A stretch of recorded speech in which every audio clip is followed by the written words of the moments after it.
izahay ao amin'ny sika fikambanana miaraka amin'ny Andrajoelina na ny FIA dia mahatsapa fa ny kabary izay nataon'Andriamatoa filoham-pirenena Jaina Andrinirina Rajoelina androany dia anisan'ny kabary fanamafisana an'ireo velirano izay efa nampahafantariny antsika vahoaka malagasy nandritra ny fidinana voalohany sy faharoa ny fifidianana teto Madagasikara. Tao anatin'izay nefa natsapana fa tena olona mitazona ny teny nomeny Andriamatoa filoha Jaina Andrinirina Rajoelina ary ihany koa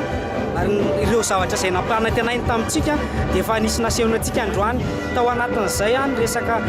fampitaovana an'ireo tafika malagasy izay hoentina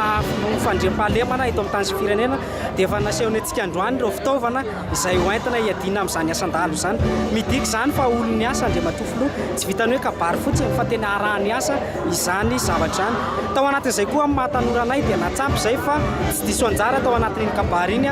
tao anatin'ireny hoe ho fananganana orinasa